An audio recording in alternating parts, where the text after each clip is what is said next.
Assalamualaikum warahmatullahi wabarakatuh. Orang-orang beriman tidak akan pernah goyah terhadap sesuatu. Mereka tidak pernah sedih dan merasa sunyi dalam hidup dan kehidupan. Semua yang mereka lakukan hanyalah karena Allah, untuk Allah, dan segala halnya untuknya. Demikianlah keteguhan yang menunjukkan dari para hamba Allah yang beriman kepadanya. Itulah sebabnya mengapa Allah sangat menyukai mereka dan akan memberikan hadiah terbesar bagi mereka yang beriman teguh kepadanya, dengan kenikmatan yang tiada banding daripada segala kenikmatan-kenikmatan yang ada, khusus untuk mereka orang-orang yang beriman kepada Allah Subhanahu wa ta'ala. Demikianlah salah satu contohnya yang ada pada diri seorang pembantu dari seorang istri yang paling zalim di muka bumi ini.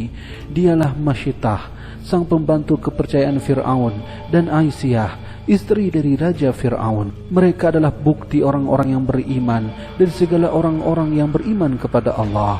Dengan keteguhan yang mereka lakukan terhadap Allah Subhanahu wa ta'ala, Allah memberikan segala kenikmatan kepada keduanya, dan Allah memberikan kenikmatan yang tak terbanding dari nikmat-nikmat yang Allah berikan kepada yang lainnya. Allah menceritakan kisah keduanya ini di dalam Al-Quran sebagai pelajaran bagi kehidupan kita. Menjadi orang beriman tentu tidaklah mudah seperti mana yang terjadi pada diri Asiyah dan Masyitah. Keduanya mengalami siksaan yang paling berat dari Raja Zalim Fir'aun laknatullah alaih. Dan tahukah anda, di antara seluruh siksaan dilancarkan Fir'aun kepada seluruh bawahannya, hanyalah Masyitah dan Asiyah yang mengalami kekerasan fisik dari Fir'aun yang sangat zalim. Lalu bagaimanakah Fir'aun menzalimi mereka keduanya, dan bagaimana cara mereka menjemput ajalnya? Modal siksaan apakah yang diberikan kepada mereka berdua oleh Raja Fir'aun tersebut? Berikut kami ceritakan kisah tentang kezaliman dilancarkan oleh Fir'aun kepada keduanya itu di dalam sebuah kitab karya dari Syekh Muhammad bin Ahmad Al-Hanafi sebagai berikut.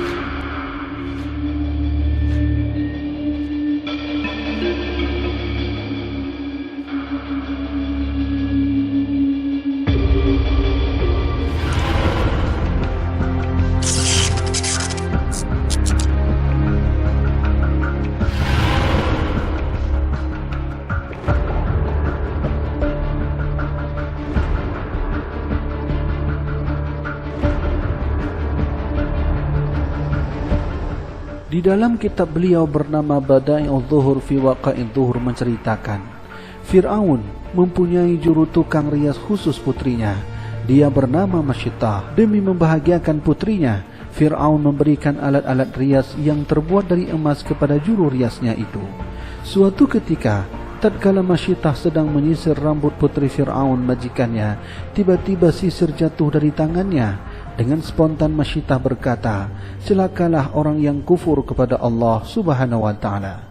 Maka putri Fir'aun yang mendengar umpatannya menjadi marah. Dia melaporkan hal itu kepada ayahnya. Menyimak penuturan putrinya Fir'aun, maka Fir'aun ketika itu marah besar.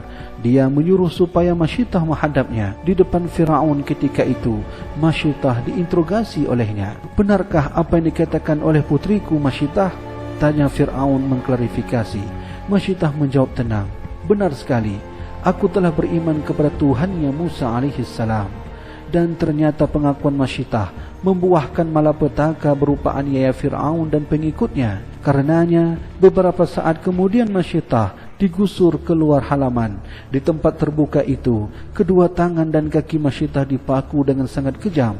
Lalu Fir'aun menyuruh supaya anak-anak Masyitah dihadirkan ke tempat itu. "Jika kamu taat kepadaku, wahai Masyitah, maka kamu akan selamat. Tetapi jika engkau bersikeras dengan prinsipmu, maka aku akan membunuh semua anakmu di atas bahumu."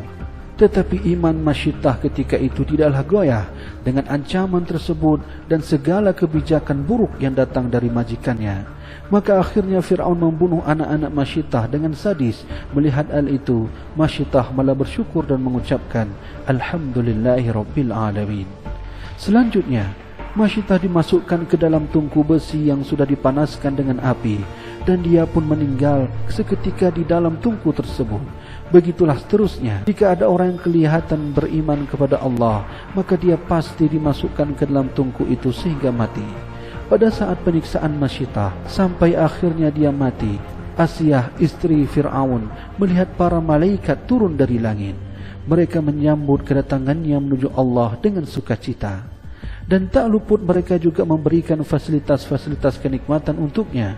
Maka Asiyah terperanjat dan berkeinginan untuk memiliki fasilitas-fasilitas tersebut. Ketika itu Asiyah berdoa yang di dalam Al-Quran disebutkan doanya, Rabbi bni li indaka baitan fil jannati wa najjini min fir'auna wa amalihi.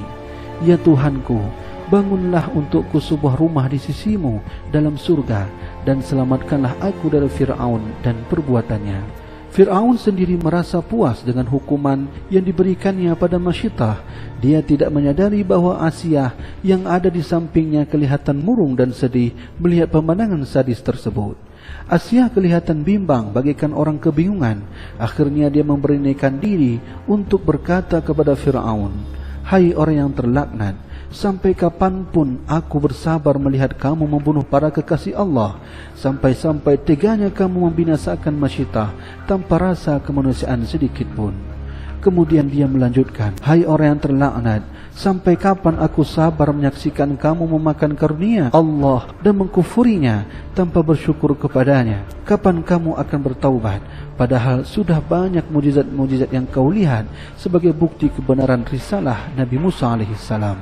Asiyah menumpahkan rasa marah yang mengumpal di dalam dadanya kepada Fir'aun ketika itu. Mendengar ucapan istrinya yang dirasakan begitu menusuk telinga, Fir'aun berteriak keras. Para menteri dan para satuan pengamanannya berdatangan semua. Kemudian dia berkata pada mereka, "Lihatlah akibat dari perbuatan Musa dan Harun. Mereka berdua telah menggangguku, kaumku dan keluargaku semua. Dengan sihirnya mereka merusak tatanan kehidupan kita. Aku tidak peduli dengan sihirnya, tetapi aku heran kenapa Asiyah, wanita yang menempati posisi paling dekat di sisiku pun dapat dirasuki oleh sihir Musa." Kemudian Fir'aun menyuruh Asiyah supaya pulang ke rumah orang tuanya karena dia menganggap istrinya telah gila. Fir'aun berharap istrinya bisa sembuh setelah diam di rumah orang tuanya, tetapi Asiyah menolaknya. Maka para dayang pun merasa kasihan kepadanya. Lalu ibunya datang ke istana untuk menasihati Asiyah agar meninggalkan keimanannya. Tetapi Asiyah tetap memegang prinsip tauhid dan bersaksi bahwa Musa adalah rasulnya. Melihat gelagat tersebut, para menteri berkumpul dan memberi saran pada Fir'aun. Jika Paduka tidak membunuh Asiyah, maka dia akan membahayakan Paduka dan semua kaum Paduka. Fir'aun pun setuju.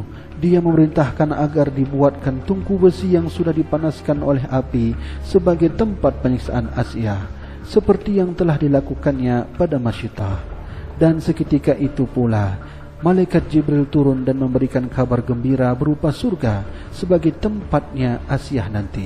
Lalu ia memberikan segelas air pada Asiyah untuk diminumnya. Setelah itu Jibril memberikan kabar baik untuk Asiyah bahwa ia nanti akan menjadi istri Nabi Muhammad SAW di dalam surga.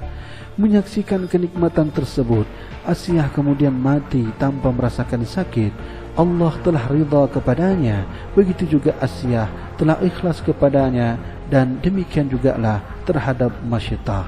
Inilah kisah orang-orang yang beriman yang mengalami banyak siksaan, dan tentu Allah akan memberikan kepada mereka segala kenikmatan di antara kenikmatan yang ada terhadap orang-orang yang lain. Kesimpulannya adalah menjadi orang-orang beriman seperti Asiyah dan Masyitah sangatlah sulit, namun Allah memilih mereka menjadi hamba-hambanya yang solehah. Semoga keimanan kita teguh dan kuat seperti mana Asiyah dan Masyitah. Demikianlah kisah singkat yang dituliskan di dalam kitab Badi'ul Zuhur fi Waqa'i Zuhur, karya daripada Syekh Muhammad bin Ahmad Al-Hanafi. Wallahu a'lam bissawab. Wassalamualaikum warahmatullahi wabarakatuh.